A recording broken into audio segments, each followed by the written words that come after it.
What's up, guys? Welcome to episode 46 of DeltaHalo, podcast all about competitive Halo and HCS Pro League. I am Sergeant, and with me, as always, we got the full crew here. We got Cat and MattyIce. What's going on this week, guys?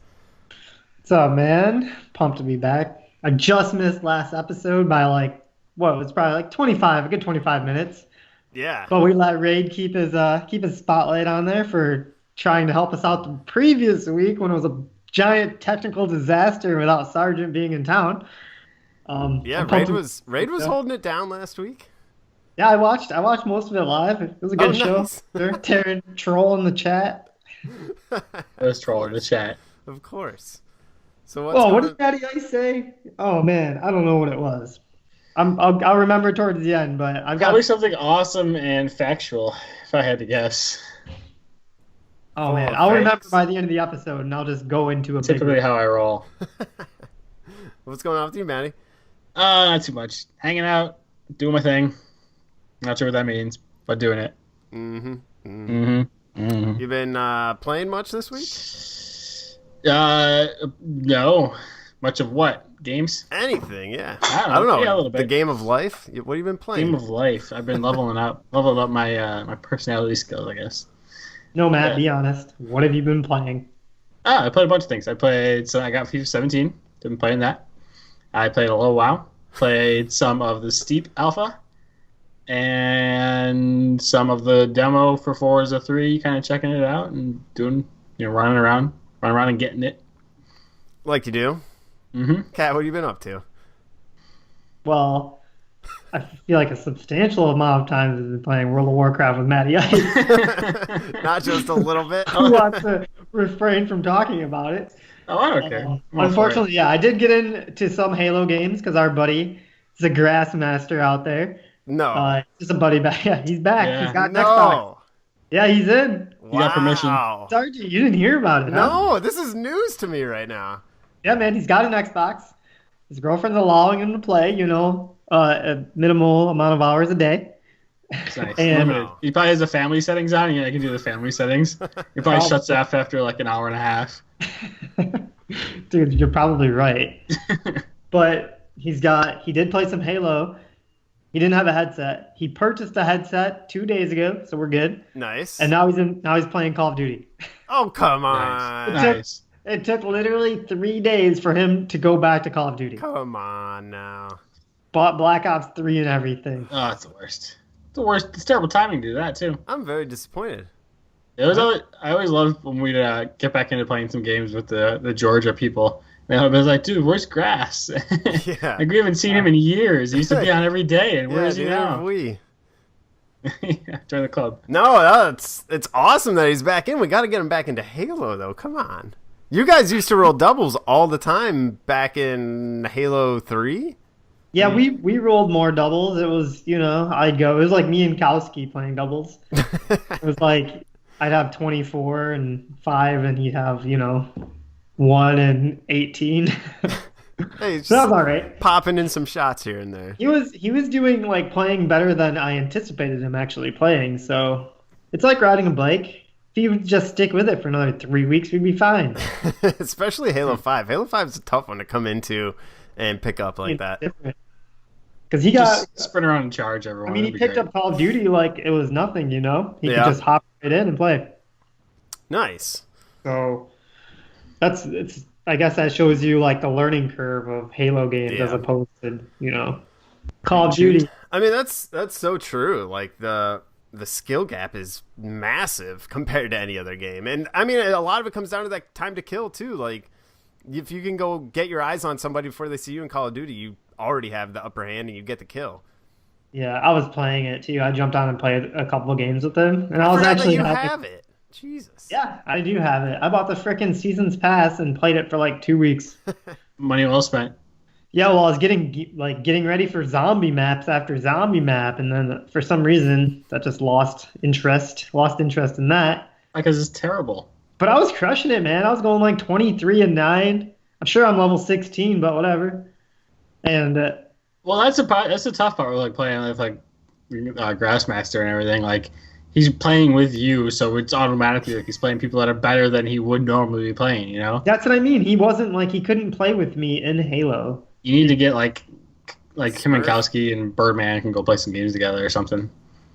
And I don't want to play any other games but Slayer and doubles, and they're the only thing that I mean they're ranked.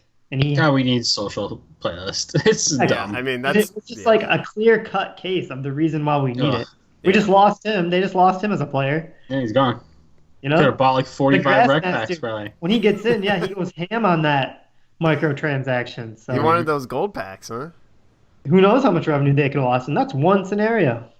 That's One scenario. That's one Grassmaster. Hmm. Think about 100 Grassmasters. That's thousands. That's thousands. Oh man. What have you been doing, Sergeant? So MattyIce had the steep.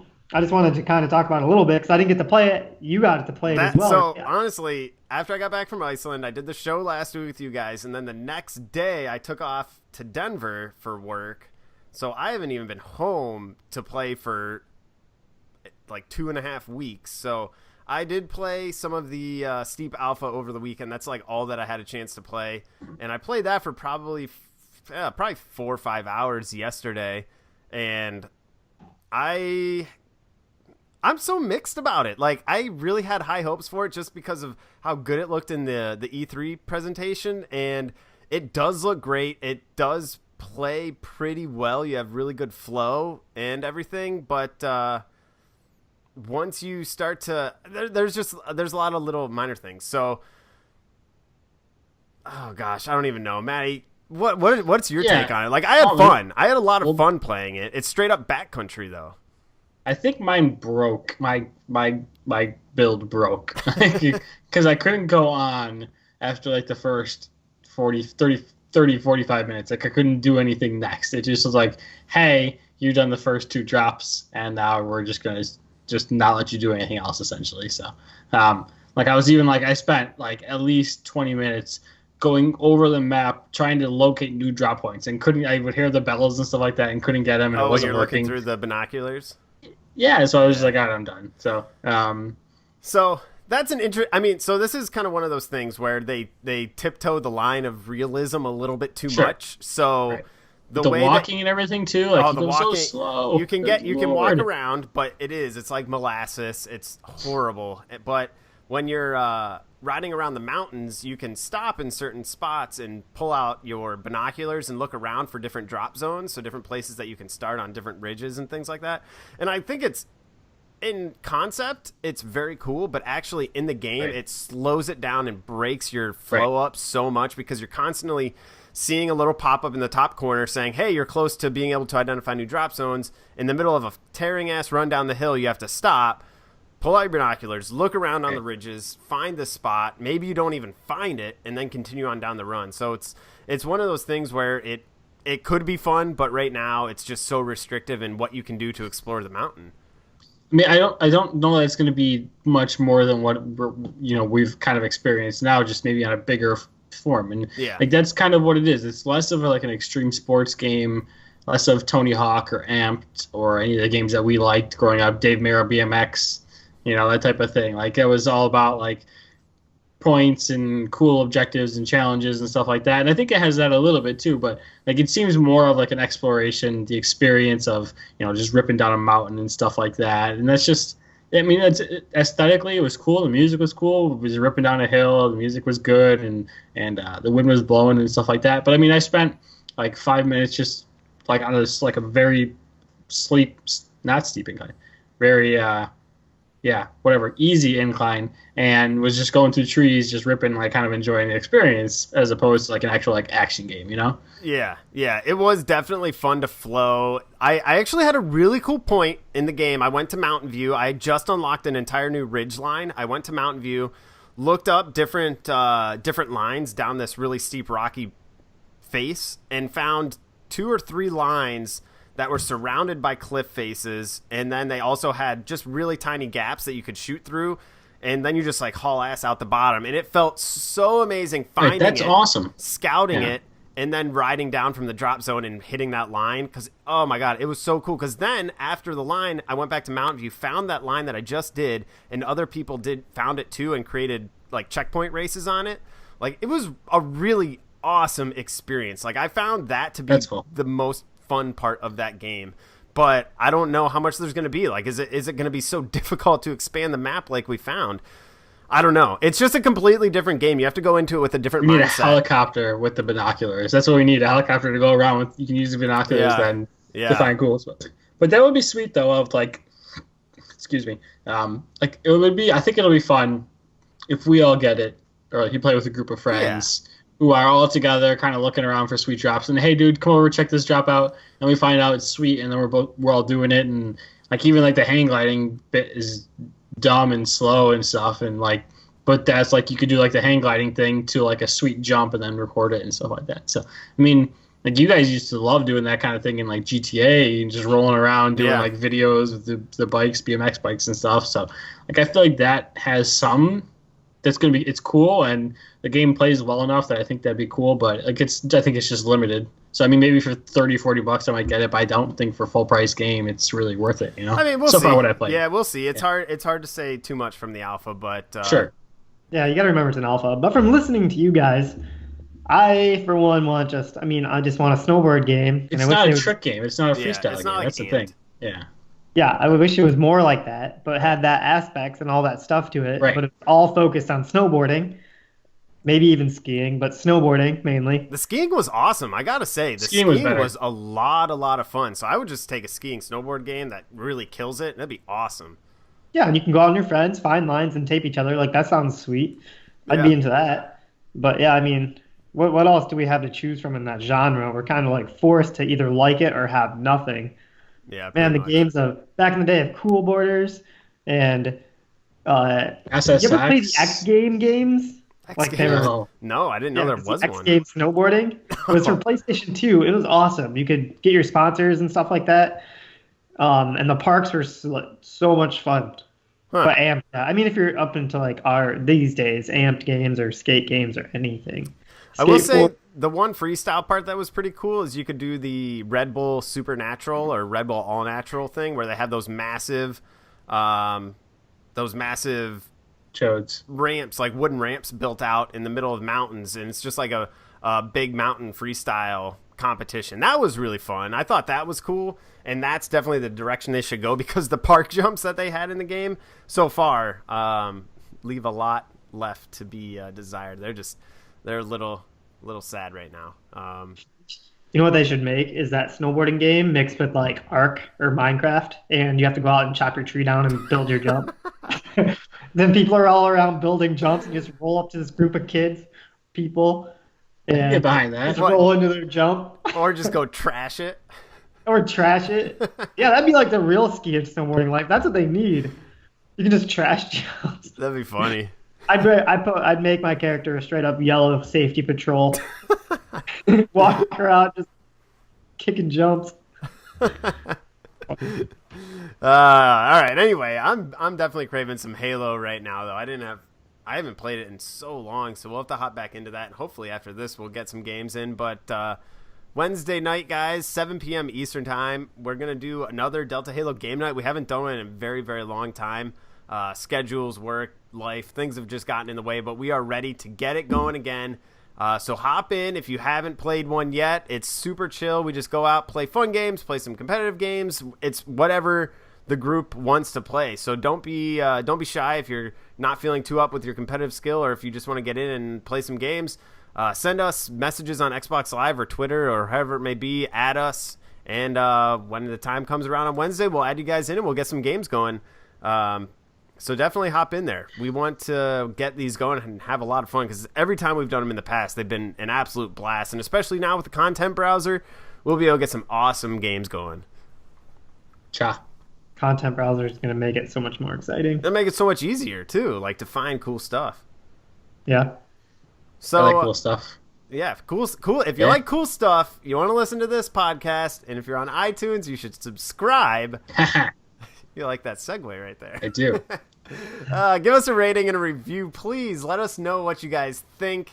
You can send it to us either on that review or tweet us at part_time_elite, or send us an email at espawngaming@gmail.com. And if you got free time, Monday nights, 7 p.m. typically is when we record, and we go live on Twitch. We're live right now.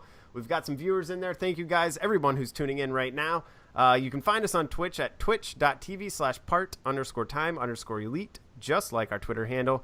And you can tune in, get your questions out there, get involved in the chat, and really be a part of the episode as we're recording it.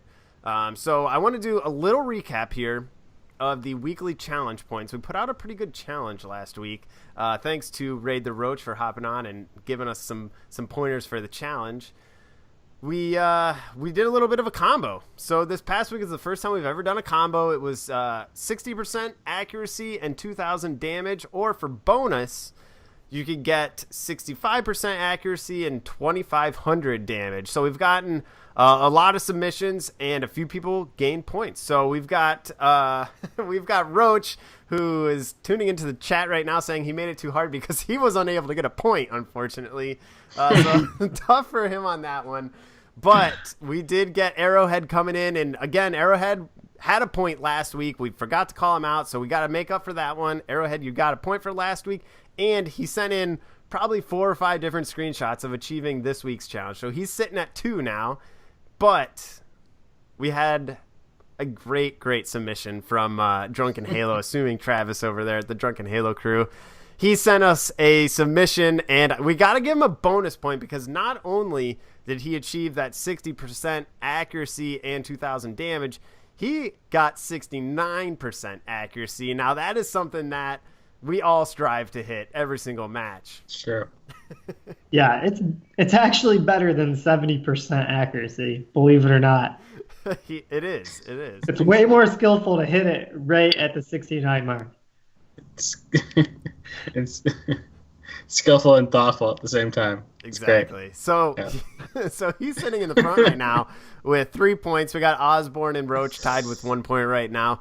Still plenty of time left for you guys to hop into the weekly challenges, get some points, have a chance at winning a DeltaHalo t-shirt. We will unveil the new challenge at the end of this episode, so stay tuned for that. And without further ado, let's hop into some news, or I guess actually the top 3 topics for this week, since there wasn't a ton of news outside of the event that's happened this week. So the big event that happened, well, let's hop into topic 1. The Orange County Open LAN that happened this past weekend at Esports Arena, run by those guys. I just want to run down the recap real quick for anyone that didn't get a chance to follow up, watch any of those matches over on Esports Arena's Twitch, or catch a recap yet. So we've got Optic taking the win in the 4v4 tournament. They took down Envy. They placed second. Third place, we got Team Liquid. Fourth place, which I really love seeing this, we've got Team Most Wanted, who right now is not in Pro League. And that team is made up of Lifestyle, Nemesis, Destroyed, and BoMX. Hope I'm saying that name right. But they're coming in 4th place, and that's awesome to see one of those teams knocking off a Pro League team. So we got E6 in 5th, who didn't make the top 4. So really great to see them hopping in there. 6th place, we got the Money Matches team made up of Ace, Contra, Baby J, and Renegade, who essentially is LOL. It'll be interesting to see how that team shakes up when play of the Pro League resumes on, next week now. We've got 7th place was 3's Up, or 3S Up, with Rami, who everyone knows from last season of the Pro League, who came onto the scene and made some big moves as a substitute. Monster, Prototype, and Munoz. And then in 8th place, we got the Ego Rangers, who are made up with some really good players. We got Straight Sick, Randa, Tire Iron, and Aries. So some really good talent here, and I'll be interested to see how these teams do going forward in the AM bracket as we go forward into the Vegas LAN that will be coming up. That's the next one, right? Vegas? Vegas. We're going to go to that one, right? We're going to the Vegas one? Heck yeah, let's do it. Woo! Yeah, let me just buy my plane ticket right now. Did you ever hear? I was speaking of plane tickets and doing a complete sidebar away from the podcast topic. Did you know that our friend dad took a plane ticket last minute to go to Florida to be in the hurricane? Who? It's so Kowski? awful. Who? Dan? Timbo. Oh, Tim. his dad did? Yeah, he bought a plane ticket at like 3 in the morning to quickly fly in to go experience a hurricane. It was on his bucket list or something like that. Oh, okay. Dude, crazy. More You imagine power to him, I like guess. they're talking about how bad this thing's gonna be. He's literally on a beach in Florida, like exactly where it's bad. Well, Lord. more power All right. to him. Sorry, when you Whatever said plane happened to ticket, that that hurricane? I kind of just like stopped seeing things about it. killed like was- 10 people. Yeah, killed a bunch of people, and Whatever happened to that pretty hurricane? serious. Anyways, that was my sidebar. So, Anyways, let's talk a little bit about the free-for-all results because there was one of those competitions as well this past weekend. So coming in first was Boo Boo Doo. Second place was Hook. So we got the dynamic duo there who are no longer duoed, but they came in together. And, gosh, where am I? Third place, the Spectre. Fourth place, Monster. 5, Pistola. And 6, King Nick. So, got to ask you guys, the play of these amateur teams, is it surprising at all to you guys having these open events with Most Wanted coming in fourth and some of the other ones just showing up and making some moves? No, it keeps excitement. I mean, yeah, out of nowhere, but these teams that can they have the chance to make a name for themselves to actually have a chance. It's awesome to see them push like that. I mean, it's cool to see him actually pressure, but they got fourth place. Does they even get any money for it? Yeah, there was money out there. All right, I'm just saying. All right, so that's going to lead me to my next point of this pro team shouldn't even be there. The people in the summer split or fall split should not be at this event. Like, you should not have a team that's in the fall split at the events for the open events. I still think it's a bad thing, and having the pros there doesn't help anything. I don't know. Why is that? I just, what we talked about before, I just think that it's something that, like, if it doesn't make sense to have these, like, a team like Most Wanted try to, like, even if they have a great tournament, they still come in fourth place because they're playing the pros. I mean, I guess you want an event, you want to have the best players there and stuff like that, but, like, that's one way to look at it. It's just... I mean, because I don't want to cut you off, but, like, they're really prepping them for, like, the actual league. Well, I know, but why do they have to prep them for the actual league? They have the league to play in. That's what they should be playing for. It's like, I don't know, it's like I'll use golf for an example because there's a bunch of different golf tournaments and stuff like that. It's like someone in the PGA Tour going to the Champions Tour, which is the old people one or something like that. But it's like Rory McIlroy to go play on the European Tour for just because he's there and wants to go play golf. Like, it doesn't make any sense and it doesn't happen. Like, it's unless your skill level, you're not supposed to be jumping down. It's really because, I mean, the cost to put this stuff off is pretty immense. They're riding on pros' backs to generate traffic because at that point you're kind of like teasing a different amateur league as its own, its own identity, not being pressured in. But do they have the resources for it when they don't even have the full main league back yet? Honestly, I think it comes down to dollars of letting these pro teams play because, I mean, it's generating their revenue. But I mean, from what we heard from this event, it doesn't seem like it was this big, huge thing that it cost a ton of money to put together. Like, it seemed like it was pretty amateurish and set up. And I don't know, it just like the pros, like at this point, they have their thing to go for. And I use League of Legends all the time. You don't see the League of Legends teams going down and jumping into a different tournament. Like they have, like you go on Twitch and there's like a small League of Legends tournament going on, and none of the top pros are there. They're practicing and working towards. They're competing in their league. That's just what they do, Well, I mean, it comes down to money in the end. I mean, if they're allowed to go play other events, they need to be able to make money if this is what they're going to do, especially if that's what their salaries are essentially made of, is these winnings. Sure. Not that there's big money. Looking at what was kind of paid out for this, first place got $7,000. So not too bad for a weekend, but at the same time, it's... They gotta be out there making money and participating in these events any way they can in order to pay those bills too. Yeah, because they're looking at themselves as brands. The more PR that they get in FaceTime, just the better they are off later on. Because since it is such based on players and not, I mean, yeah, it's got organization backing like we saw with Optic. and CLG. Obviously, Optic had a huge following, but I mean, they're their own brand, so if they have a chance, yeah, they're gonna take it for sure. And I guess I'm looking at it when like an open event being different than, I don't know, like something like the X Games was, you know? Like it seems like it wasn't this big huge thing that was designed to be like this big tournament with good prize money and stuff like that for the pros. Like I feel like something like the X Games is designed to be that, you know? Like that came out of nowhere. That wasn't like something that was built up over time or anything like that. That was like, hey, this is an X Game, it's a name, we're gonna give you a ton of money, and hey, look at this, all the big pros are gonna be there for it, you know? Like I feel like maybe it's just my perception of what the open events, you know, that they were talking about were. So maybe I'm wrong, and I mean I clearly am wrong because they have the pros in them. But it just seems like, I don't know, for me that's the way I was viewing it when they first announced them. I was like, oh sweet, it's gonna be this cool thing that the amateurs can get some play time. We can see what they're all about. We can see if there's people coming up in their ranks, and it's gonna be this cool thing to watch that's aside from the pro league. So. Yeah, I think ideally that would make a lot of sense, but at the same time, there's just not enough of these events to do that. Right. Like having only 2 in a season is like, I think the main factor behind it. I mean, we have UGC St. Louis that's coming up, which is great, and there's going to be a ton of people there. A lot of excitement surrounding that event, which is really awesome. And the fact that these 2 open lands are on the West Coast is such a it's such a big issue that they choose to focus the only 2 lands that they're going to have for the entire season on the West Coast when they have something at UGC St. Louis, and there's tons of teams signing up. Teams, especially for that one that happened down in Chattanooga, that had a ton of teams showing up. I mean, it's one of those things where they just need to have more of these events happening in order to allow for them to be solely amateur players.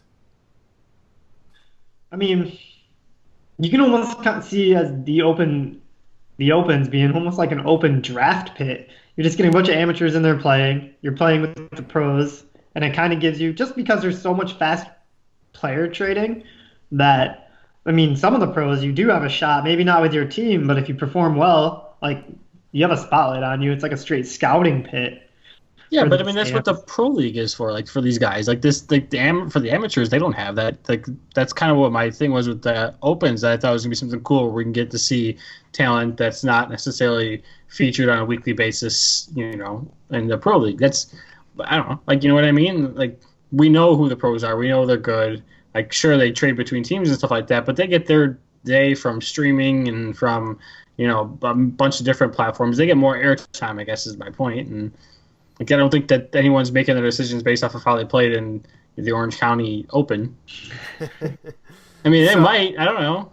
I mean, I guess it's kind of hard to take, because if I was playing in one of them, I think it would be really cool to play against pro teams. Sure. So, like, because, I mean, that's what you're aspiring to be. You say that now, maybe either make it or break it. You'd be so mad. It's just that if you don't make it in gaming to that level, there's no money in it. You can't dedicate your life to it. So it's either you're making it or you're not, is, like, I guess the way I would look at it. I mean, a straight AM tournament would be more like a casual AM tournament, people not dedicating their lives to it. But if you're not in the money, you can't dedicate your life to it. Right, but I mean, when we figured it out with the when they had the relegation games and stuff like that, the pros that are in the pro league now are the top of the line. They're able to focus almost exclusively on Halo, where I don't think the amateurs have the ability to focus just on Halo, you know? Like, and this maybe would give them a chance to do that. Like, if $7,000 to an amateur is a lot different than $7,000 to a pro, as obviously it's been documented they don't make enough money as it is, but, you know, the amateurs sure as hell don't. And how are you supposed to be taking the next step when, you know, you have to actually, like, have a job or do something else, you know? Yeah, I completely agree with you, and so would support the idea of having, like, a more dedicated league for that. But like we were saying in the beginning, it's kind of the money. I mean, sure. Money is holding that idea back. That idea would be choice for sure. I mean, that's a big part of what I find so interesting about the entire structure about esports and you know, colleges introducing esports as things that you can actually play as a sport at a college. I find it so interesting and kind of backwards, and it's being kind of, and this is really going off of what we're talking about a little bit, but it kind of shoehorning it into an old structure that makes sense for traditional sports because you need to develop physically in order to be able to play with adults. When esports, you are at your prime when you are younger than people our age. And fostering your talent in college is really getting at the end of when you're going to be in your prime, essentially. So really, when you can focus solely on an esport is when you're still living at home, when you're in high school, when you're trying to be able to pay your way to these events and make it there with your friends, because that's when your reflexes are at the peaks. That's when you're able to dedicate all of this time because you don't need a job. You don't need to balance that.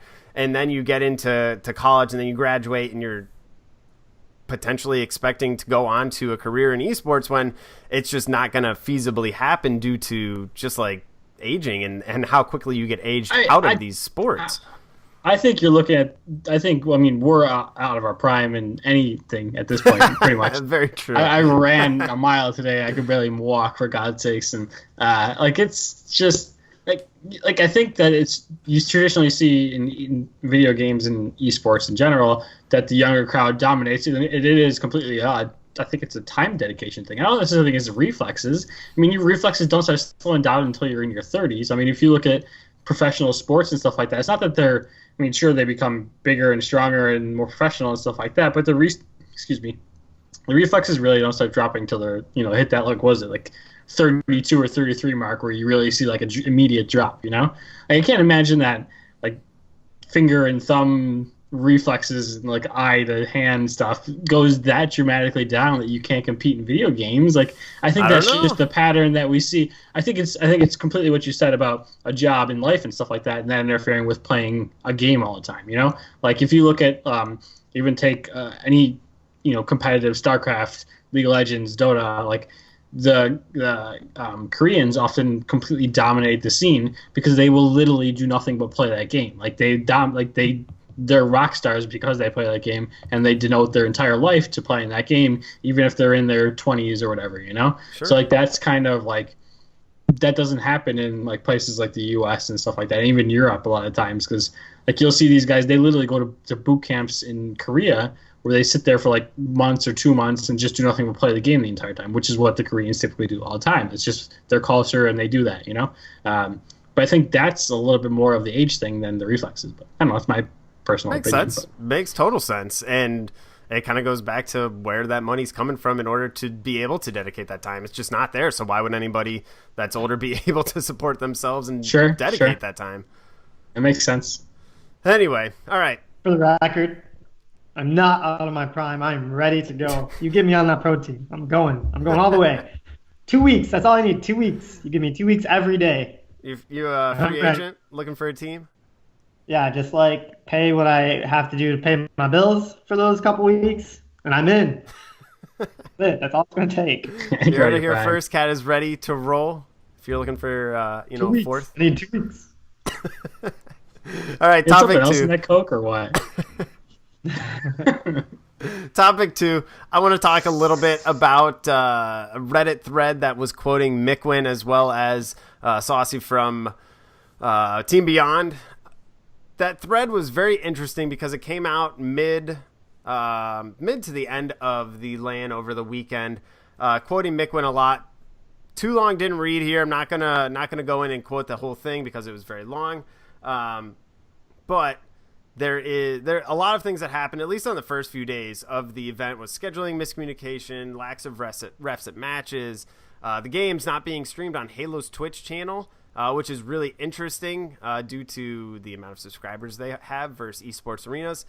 And an interesting quote coming from Mikwin that was in the thread here. I'm telling every pro to take a stand to get MLG back involved, and everyone has agreed. How we're going to do this, not sure yet, but it needs to happen. MLG will be involved with this, or it's going to die. Just the truth.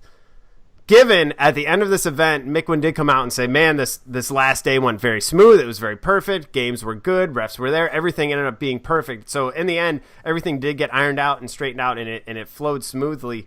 But the fact that the first day there was so much chaos with an organizer that's running an event that they can't get it right leading up to an event that is one of the few of this league, it's a major issue. So just to start off on the main point here with what a lot of people are trying to get back to is they need MLG to be involved or it's going to die. Is this really being seated in nostalgia, or has a lot of the the missteps that we've seen so far, very valid, and something needs to change with the organization that's associated with Halo and running it.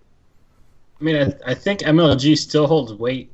I think the name does. Even if it's a nostalgia thing, like it still holds value to say, hey, we're, Halo's an MLG. It's when it was huge. It's when it was at its peak. Like, whether it's nostalgia or not, it still holds value to say that. I don't think that so far, I don't think ESL's done a terrible job. I don't think they've done a good job. Could MLG do better, I think, is the question. And, I'm not so sure it's a definite yes. My big takeaway from that is Miquin saying, talking with all the pros, they all want MLG. Is that actually true? Do they all want MLG?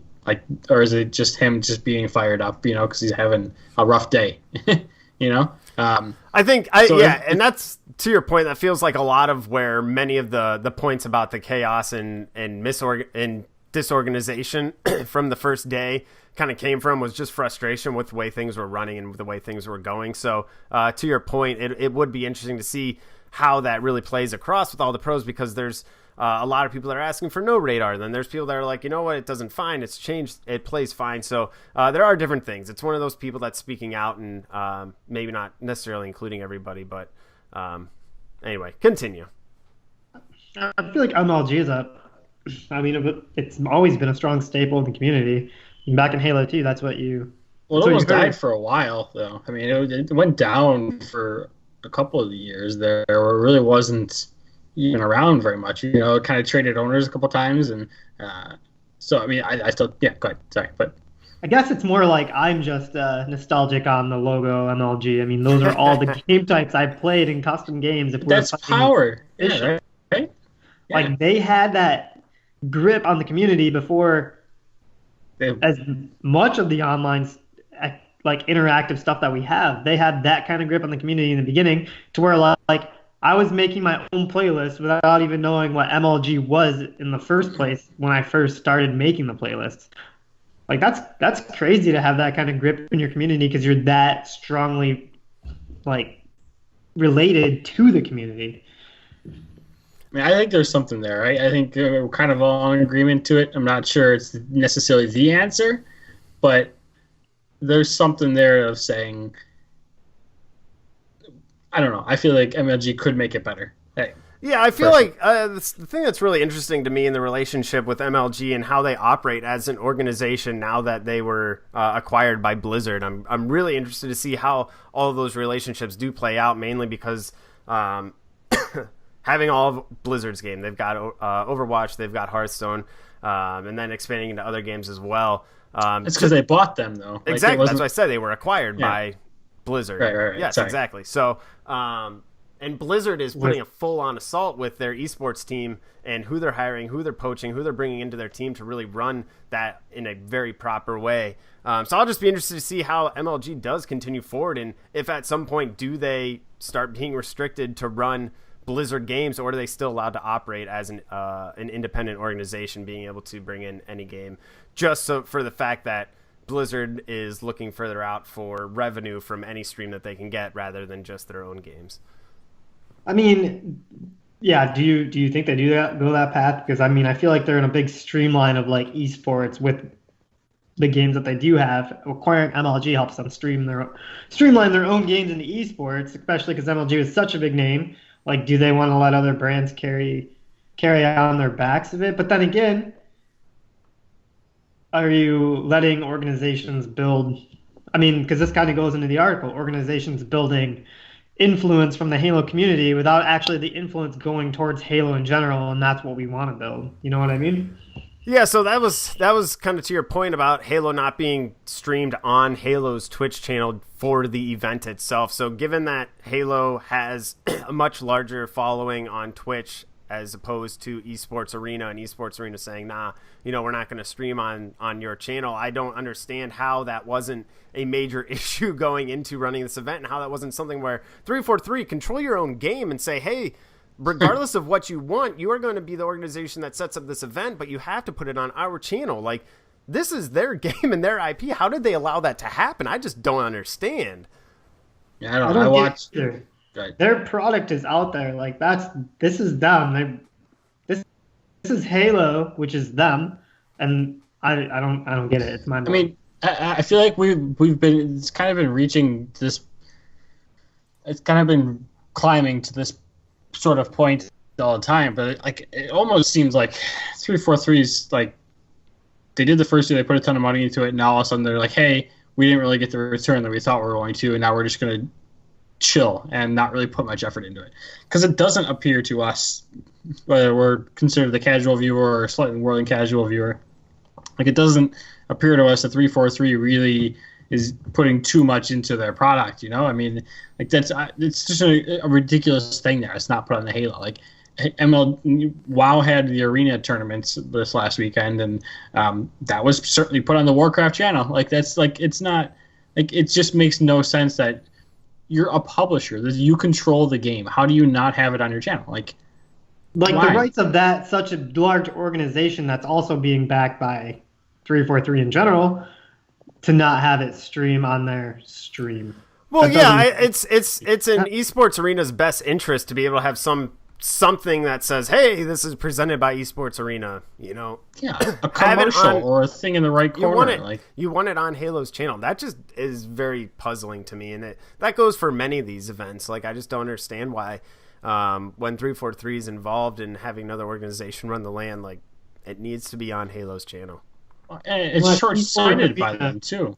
Like incredible. No one's going to remember esports arena aside from maybe all the negativity surrounding it. Yeah, we're pissed off. Like, they could have done it like, hey, they could have used it to showcase what they have coming up. Like, hey, we're on Halo's channel. We also have a Vainglory tournament coming up. We also have whatever, I forget the new thing that they have on. It's a new game that's starting to get big in arena. Like, we have this coming up, or like use that to say what you have coming up next and get viewers to get on that way. You're not like.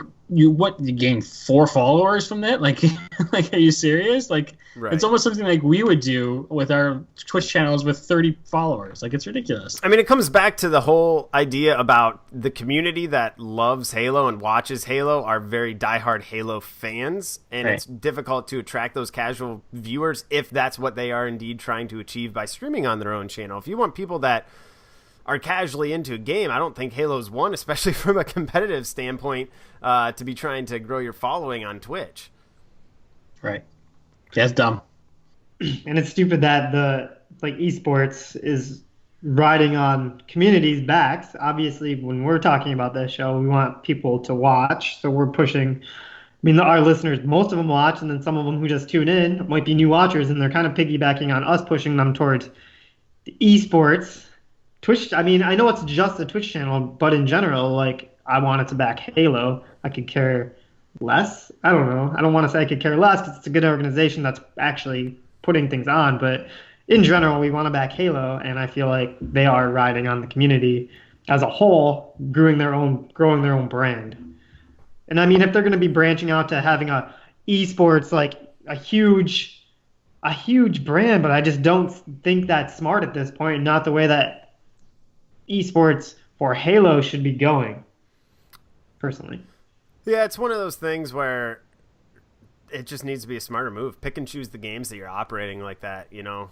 Is Halo the right one? Probably not. There's probably others that you can use for a broader appeal that you can really start to push. So, and I got to ask about Mickwin's quote. He was talking a little bit about somewhat of a player strike, and maybe that was inferred a little bit more than what he actually stated. So not necessarily putting words in his mouth. If that was to happen, is that a right move to get things to change, to get things back on track? Obviously, I don't think at this point, due to contracts and whatever else may be kind of holding the relationship between 343 and ESL together. But in the near term, something like a strike in order to enact change in the game in the current form, to get it into a spot that is something that the pros have been asking for a long time. Well, how about a strike to say, hey, listen to us, actually pay attention to what we say? Yeah, I like the idea of it, but I mean, devil's advocate, the league is very fragile it's right terrible, now. Yeah. depending like just on viewer ratings, overall 343 support, the whole organization as a whole is so fragile. A strike could just end it. You could strike and never be asked back because it doesn't exist. But so I think it's an absolute terrible move. Do I think they need to do something to change it? Yes.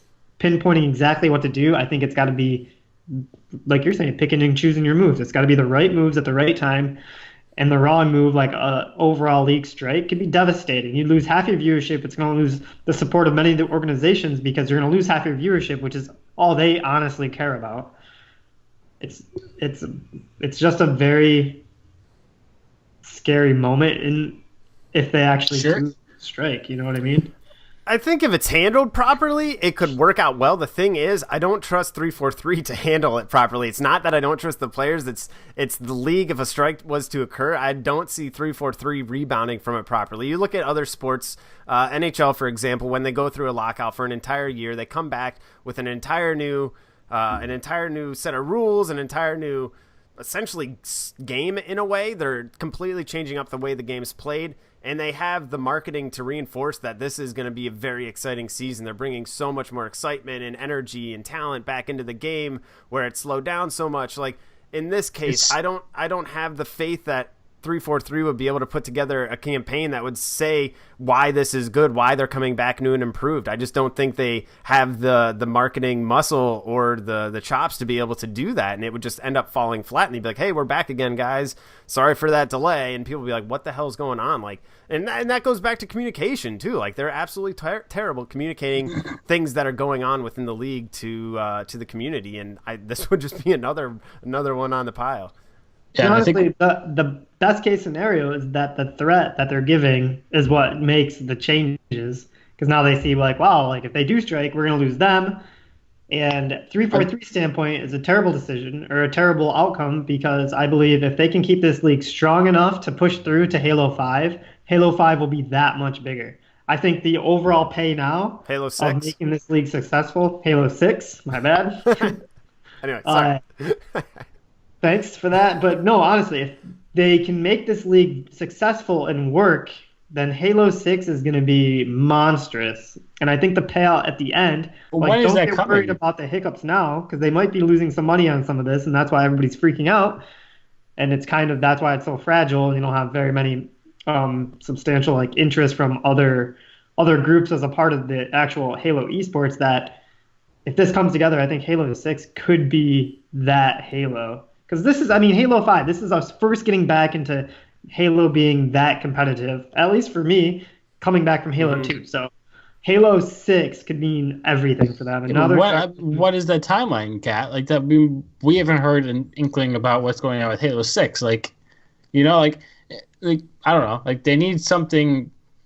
Even this comes back to like I always talked about, like if they're not putting money into this where they should be putting money into this, and not paying attention where they should be paying attention, like they need something to get them to pay attention to it. A strike would be terrible. It'd be a horrible idea for the Pro League as a whole. It would be actually probably devastating. I don't think there's any coming back from it. It's very hard when established real powerhouses go on strike and then come back. Like the NHL, like they struggle.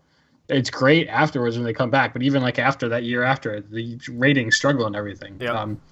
People just go about their lives and they forget that it's there, and then it takes time to get back into it.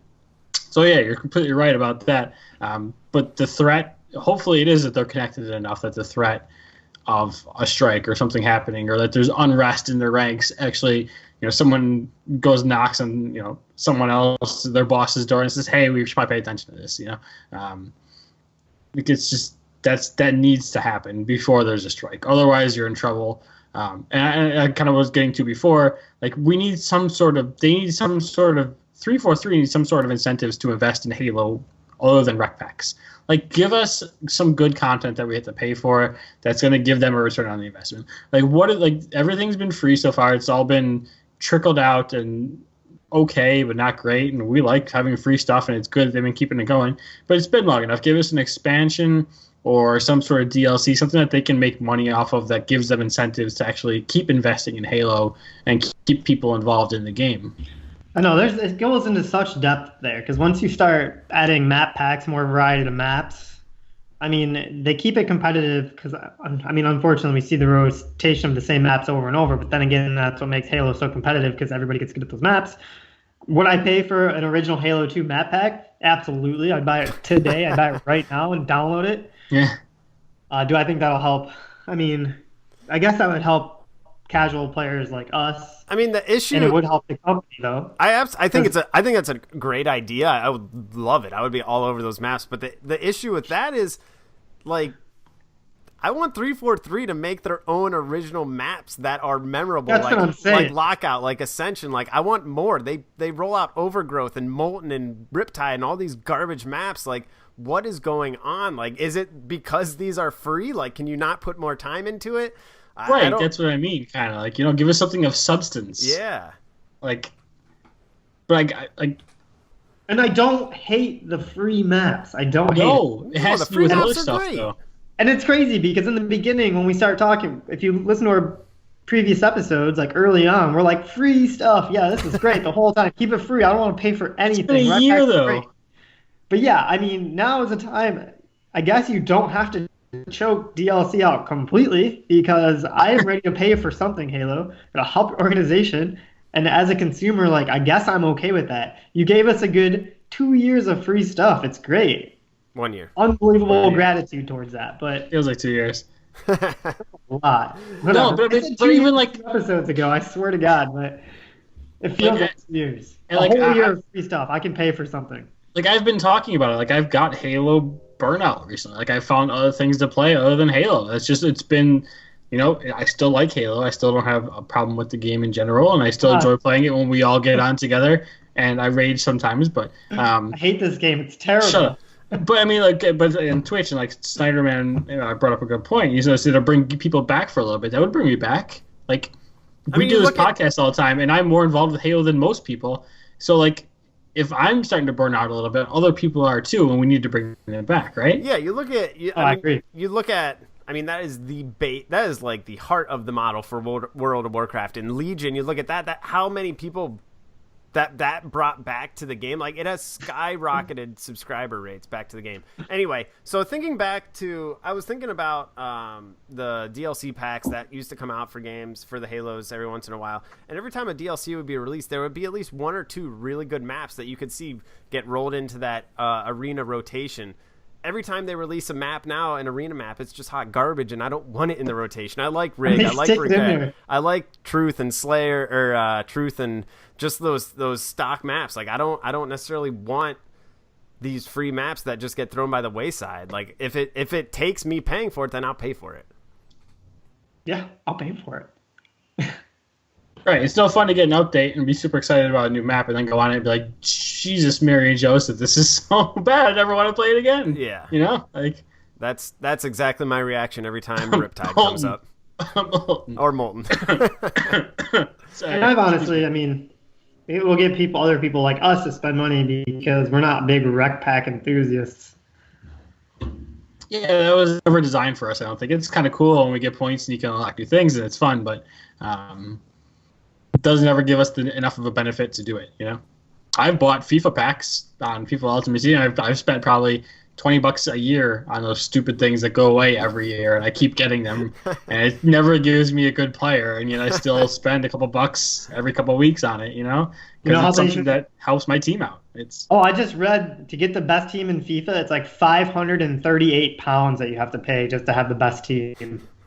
You don't actually pay for the players, though. You pay for the packs. See, but you can trade players, right? Yeah, there's an auction house. Yeah, there's this one player. He's going for like 193 pounds, and that's a bargain. Probably messy. People are crazy. I don't even understand it. All right. But you know how they should roll out the DLC for new maps? It should be called the Map Pack, and it's a rec pack, and you buy it, and it just shows up all the maps. Anyways, you can have that for free. The Map Pack. All right, so point 3, this kind of backtracks a little bit, but I find it very interesting. So in the Reddit thread with Mickwin's commentary, there was someone that commented further down. It was user Koip. And so he says, I got a quote from him. It's been interesting. So his quote is, "At this point, I prefer Microsoft making their own esports league. They have enough franchises to get it started. Halo, Gears of War, Killer Instinct, Forza, Minecraft, etc. And they already own Beam, a superior streaming option to Twitch. And they just launched the Arena feature to Xbox Live Preview, which lets gamers create online tournaments. So he throws a lot out there. Maybe not all of it is true, especially when it comes to Beam and Twitch. But I got to say, this is a very interesting point that he brings up because we've talked about it many times, to have a single governing body that has the oversight of all of these leagues and is able to put structure in. They're able to put in their rules and guidelines and be able to handle these games without being the ones so close to it, like 343 or Coalition for Gears of War or whoever it may be. This allows someone that's not exactly neutral, but has a little bit more oversight over all of these games to have control. So I want to get your guys' thoughts about this idea of having Microsoft kind of run all of these. All right. So remember we talked about the governing body, as you brought up before, and how you're like maybe divided into like 5 different groups and stuff like that, and each of them is a part of it and has a say in it. Like, this is a way for that to actually happen. Like, Microsoft is invested in their games. They want to promote their games. They want them to do well. They don't necessarily want one game. They probably do want some games to be better than others and stuff like that and to sell better.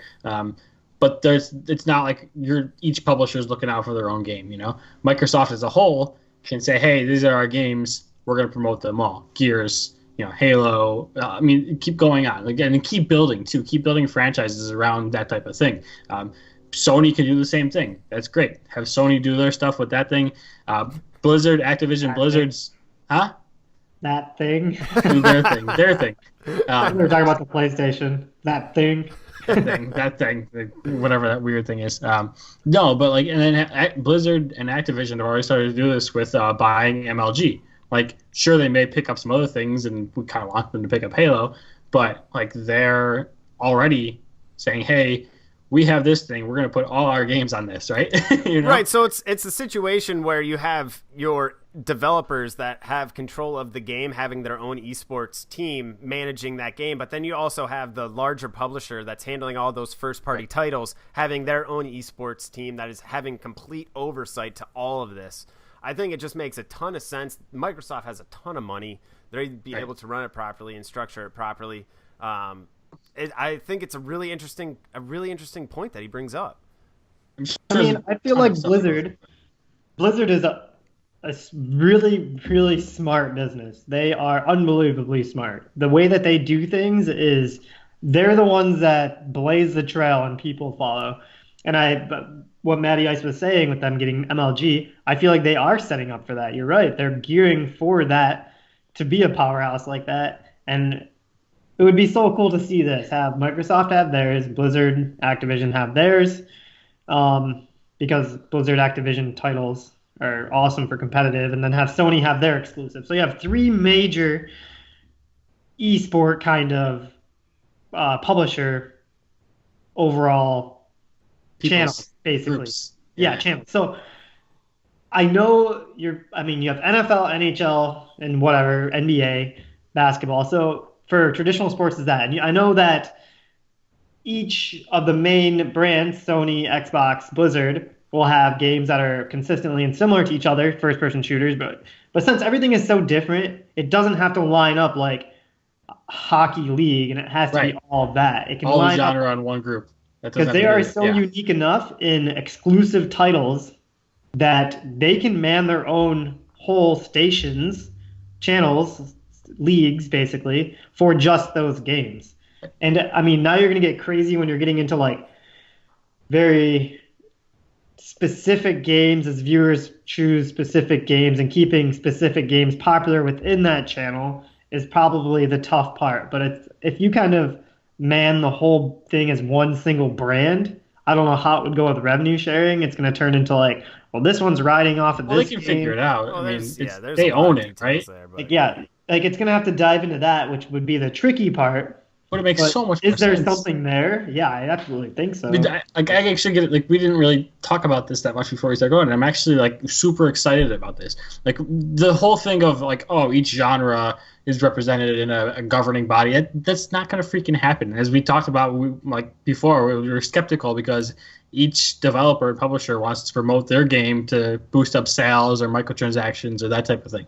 So that's not going to happen. By going above that and getting like the not genres, but brands, Microsoft, Sony. I don't know, League of Legends fits in their Dota. They're kind of their own monsters, but Blizzard, Activision, that type of thing. Like, having the actual publishers of the games run a league for them makes so much sense. And I think Microsoft, it almost seems like they're going that way. And I can't believe we're stupid for even not thinking about that. Well, but I'm surprised it hasn't happened yet, to be honest. A lot of the things that we've been having issues with, aside from the communication and things that 343 does, comes down to money. And yes, they are backed by Microsoft. They are a first-party developer, but at the same time, I want to see Microsoft with some skin in the game. I want to see them really putting their teams on the line and saying, we are full in on esports, and we're backing all of our first-party developers up by creating this league, and Halo's part of it, Gears of War is a part of it, and Killer Instinct. Those are the first 3 titles that we're going out with.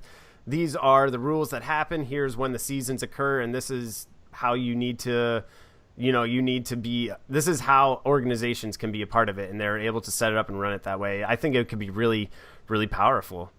Well, you got the main problems coming from the actual league setup and the league organization.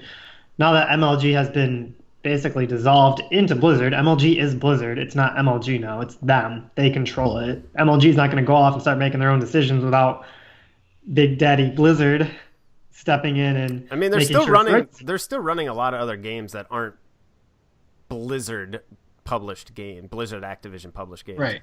But they're not going to allow some, I want to say, terrible mistakes that are going to reflect on the Blizzard either. I feel like they do make sure MLG is a strong organization like that, because if you start poking holes in MLG, then what does Blizzard really have? That's their asset.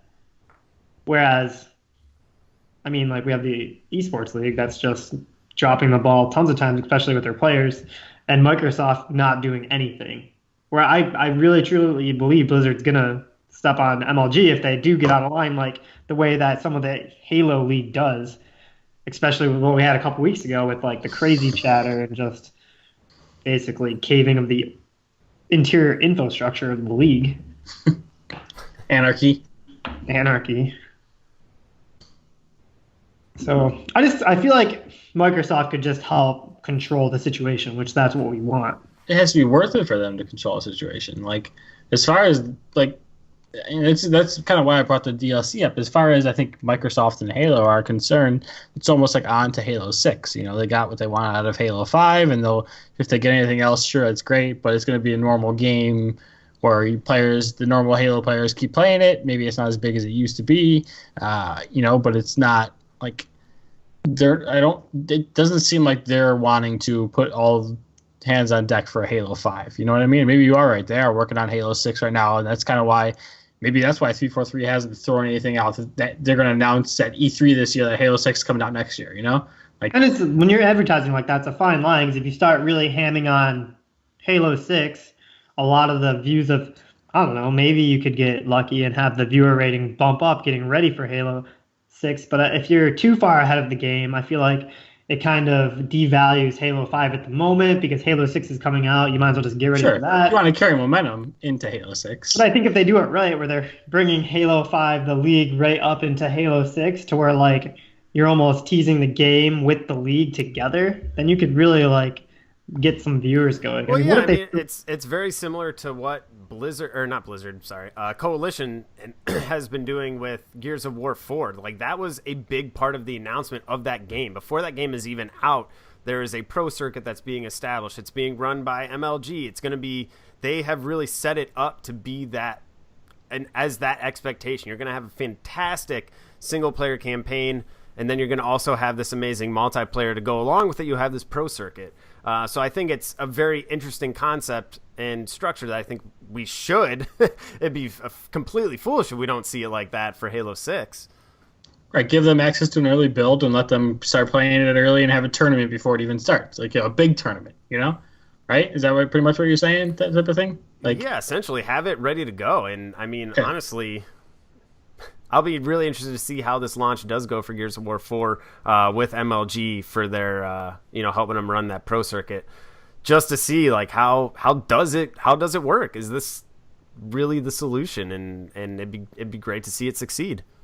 Man, what if they could run the final match up until like 11:30 and then launch the game at midnight? Have it broadcasting everywhere, every GameStop, everywhere in front of you where you're buying the game.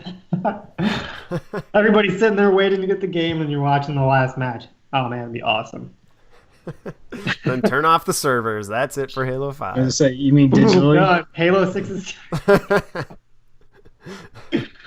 Oh, that'd be awesome. Tons of planning. Get on it, Cat. Let's go. Send your resume in. Tell me you're ready.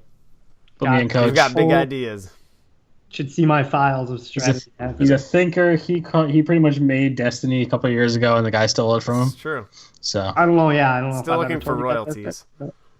I think it's probably episode 3 I talk about it. I think so. It was a while ago. All right, let us know what you guys think too. Send us some tweets. Sound off. Let us know what you think about anything that we've talked about on this episode so far. If you have any feelings strongly one way or another about how 343 has been running their pro league and how it's been working out with ESL, and what your thoughts are about, do we need MLG and what that could look like. So we've gone through a lot here, and it's really interesting. You can hit us up on Twitter at part_time_elite, or send us an email at espawngaming@gmail.com and let us know what your thoughts are. But on to the weekly challenge of this week. We haven't decided it yet, so we got to put one together here. Last week we did it on the fly. We came up with the combo mode, and I think we should definitely do another combo for this week's challenge. Wombo combo. Wombo combo. That's right. Man, so we had the combo of damage and accuracy. I want to see high kills, low deaths. 1 death, 2 deaths. Ooh, a ratio would be nice. How about a perfect game? Perfection. Perfection. Oh my gosh, I haven't even got one since I started playing. I don't know if I have in Halo 5 either. I think that's terrible, and we can't do that. That's too hard. Well, you could easily do like I used to get that crap all the time in Halo 3. 20 15 and 0. 15 and 0. Go 20 and 2. 20 and 2.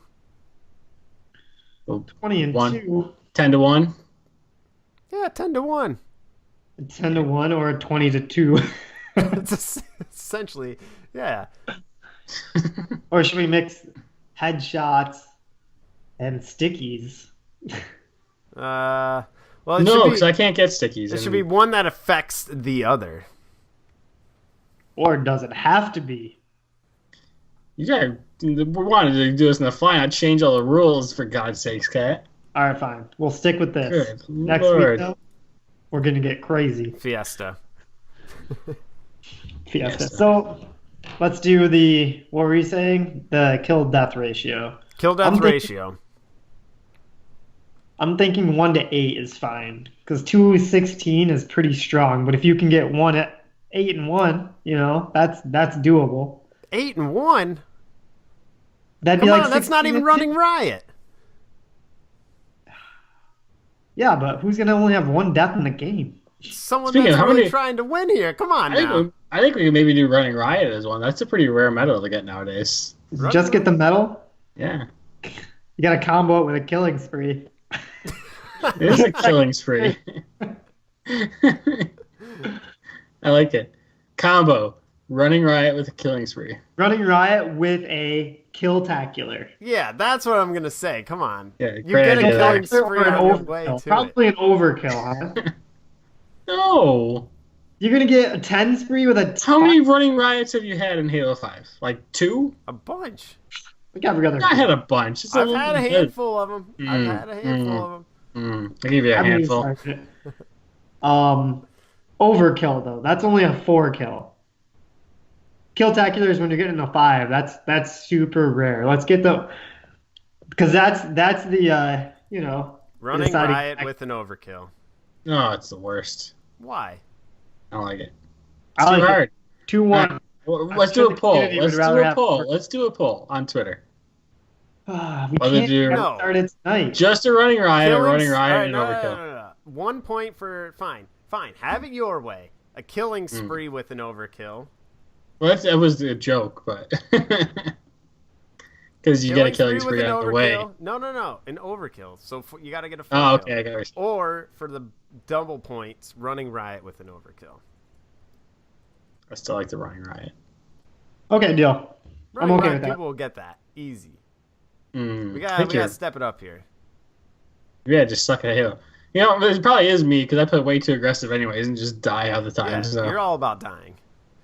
All right, Yeah, so it's when you're dying. here's the final word. Weekly challenge, combo mode. Get a killing spree with an overkill or a running riot with an overkill for the bonus point. And you'll get a point or 2 for the running of a DeltaHalo t-shirt or running of the Bulls. That's what I was thinking about for some reason. Running of the chodes. It's a whole different ball game. Just a bunch of naked chody dudes running down the street. I don't need to hear about that. That's fine. Flopping everywhere. No. Never really be flopping everywhere though, because they're chodes. Matt's So dream. be more like Yeah. just like staying in place as they're running. Matt's heaven. All right, final words. What do you guys got? Let's close this one out. We're getting. I'm going to I close don't this out need- with, if you guys get a chance, go to lootcrate.com/DeltaHalo. Use the DeltaHalo coupon. Get yourself a sweet discount. Get out there and buy those crates. The new ones are about to come in. Yeah. Should be. Who knows? Yeah. But get out there and get some crates. It's sweet. We actually get kickback from it, which we can, put towards events. I hear some talking of maybe some events coming up. Oh. But that can go towards that. Anything, But get out there and get those crates. Are actually Just throwing that kind of stuff out there, huh? cool. Hey, They are Man. cool. They are cool. Man. And I heard a little birdie that we could be having just the beginning preliminary talks of another Halo Bowl. So we'll see what happens there. that's what I was talking about. I didn't really want to just drop Wait, the Halo just Bowl. throwing it out there. Jeez. Oh, little birdie told me. Who knows? We put it what's on a gonna pedestal. happen. That was like the most epic moment of Halo podcasts. We'll see what happens.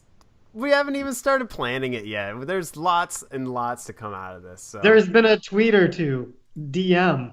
we're DMing. Up Get and slide through. into those DMs, yo. All right, Matty, what are your final words? Let's close this My out. final words are we are 2 days away from the start of the NHL ice hockey season starting. I am super pumped up for it. I know this is a Halo podcast, but I cannot wait for my Sabres to make the playoffs and win the Stanley Cup this year. Yeah, we'll see about that. 50-1 odds. If you want a surefire bet and a way to make a lot of money, 50-1. We'll see Let's about go. that. 50-1.